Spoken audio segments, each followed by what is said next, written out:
2 വയസ്സിന് താഴെ പ്രായമുള്ള കുട്ടികൾക്ക് പൊതുവെ ജലദോഷപ്പനിക്ക് മരുന്നുകൾ കൊടുക്കരുതെന്നാണ് വിദഗ്ധർ പറയാറുള്ളത്. മുതിർന്ന കുട്ടികൾക്കും ഇത് ബാധകം. അത് ശരിവെക്കുന്ന തരത്തിലാണ് ബ്ലൂംബർഗ് ന്യൂസ് നടത്തിയ പരിശോധനാ റിപ്പോർട്ട് വന്നിരിക്കുന്നത്. ഇറാഖിൽ വിറ്റഴിച്ച ഇന്ത്യൻ നിർമ്മിത കപ്പ് സിറപ്പിൽ വിഷമയമുള്ള രാസവസ്തുക്കൾ അടങ്ങിയിട്ടുണ്ടെന്നാണ് റിപ്പോർട്ടുകൾ. കോൾഡ് ഔട്ട് എന്ന പേരിൽ വിൽക്കുന്ന കപ്പ് സിറപ്പിലാണ് അമിതമായ അളവിൽ വിഷമയമടങ്ങിയ കെമിക്കലുകൾ കണ്ടെത്തിയത്. യുഎസിലെ വാലിഷർ LLC എന്ന ലബോറട്ടറിയിൽ നടത്തിയ പരിശോധനയിലാണ് കോൾഡ് ഔട്ടിൽ വിഷമയമുള്ള കെമിക്കലുകളുടെ അമിതമായ സാന്നിധ്യം കണ്ടെത്തിയത്. ബഗ്ദാദിലെ ഫാർമസിയിൽ നിന്നും വാങ്ങിയ കോൾഡ് ഔട്ട് കപ്പ് സിറപ്പാണ് പരിശോധനയ്ക്ക് വിധേയമാക്കിയത്. ഇതിൽ വൃക്ക തകരാറാകുന്ന ഈഥലിൻ ഗ്ലൈക്കോളിന്റെ സാന്നിധ്യം 2.1% കണ്ടെത്തിയെന്നാണ് റിപ്പോർട്ട്. ഇത് അനുവദിച്ചിട്ടുള്ള അളവിനേക്കാൾ 21% കൂടുതലാണ്.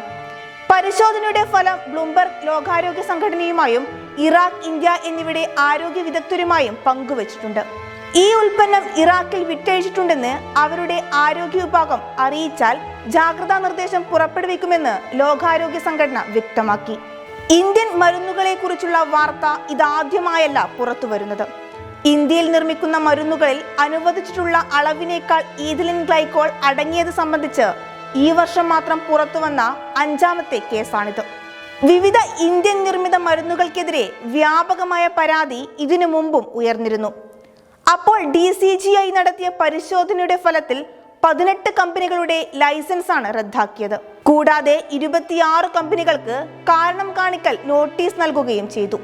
ഗാംബിയയിലും ഉസ്ബെക്കിസ്ഥാനിലും ഒരുപാട് കുട്ടികളുടെ മരണത്തിനു കാരണമായ ചുമയ്ക്കുള്ള സിറപ്പുകളും ഇന്ത്യയിൽ തന്നെ നിർമ്മിച്ചതായിരുന്നു. നോയിഡ ആസ്ഥാനമായി പ്രവർത്തിക്കുന്ന മാരിയോൺ ബയോടെക് നിർമ്മിച്ച ചുമയുടെ മരുന്ന് കുടിച്ച 18 കുട്ടികൾ ഉസ്ബെക്കിസ്ഥാനിൽ മരിച്ചിരുന്നു. അതിനു പിന്നാലെ ആ കമ്പനിയുടെ ലൈസൻസും റദ്ദാക്കി.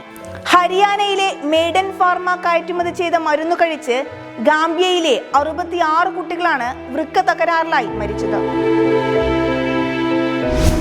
മാർഷൽ ഐലൻഡ്സിലും മൈക്രോനേഷ്യയിലും വിതരണം ചെയ്ത കപ്പ് സിറപ്പുകളും ഗുണനിലവാരമില്ലാത്തതാണെന്ന് കണ്ടെത്തിയിരുന്നു.